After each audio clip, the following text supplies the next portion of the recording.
We've got to start with Saturday's matchup, 6:30 Eastern Time on ESPN. College Game Day, once again in the house at McKale Center, 10 a.m. That starts to noon Eastern. Your thoughts on the Big 12 once again being the center of the college basketball universe? Well, it's no doubt that when you look at the top of the conference, the Big 12 is the best of the best. It's as good as it's going to be, right?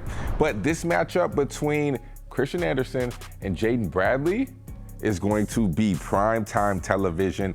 Don't go nowhere, because that right there is what I will be locked into. Yeah, with all the great freshmen, too, we're talking about a couple guys who return, right? Yes. And who are really playing so well. Let's take a look when we talk about Arizona. Their loss to Kansas, right? If we look at this closely, I want to ask you this as a former player. Is there such a thing as a good loss? They come into the game 23-0. Kansas has not lost now in a month. I mean, that's a tough place to play.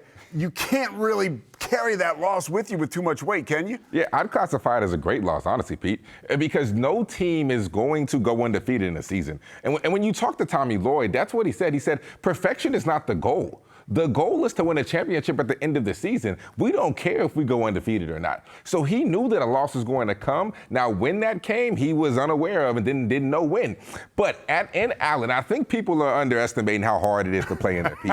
I will never get my first time playing in there. I asked to be subbed out because it was so loud in that building. I wanted no parts of that arena, right? That building is haunted. It's all the Fog Allen, when they rock, chalk, Jayhawk. That building is electric. So that's not a bad loss. And Kansas is one of the hottest teams in the country, if not the hottest team in the Big 12 right now. So, yeah, I classify that as a great loss because you knew it had to come eventually. Well, we're in a new studio here at the PGA, so I don't expect you to sub out anytime soon. This place is beautiful. Let's talk a little bit about 16th-ranked Texas Tech. Are they going to be able to put those recent losses behind them?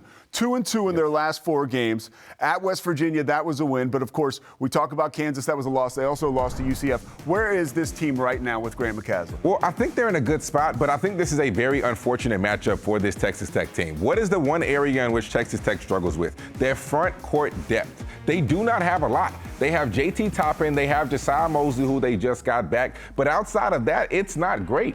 And the one area in which Arizona will punish you if you are not ready is in that front court. When you look at Krivas, when you look at Awaka, when you look at what Koa Pete can do, those are massive human beings, especially with the way that their size and their stature and their height. They're bigger than any player that Texas Tech has in the front court.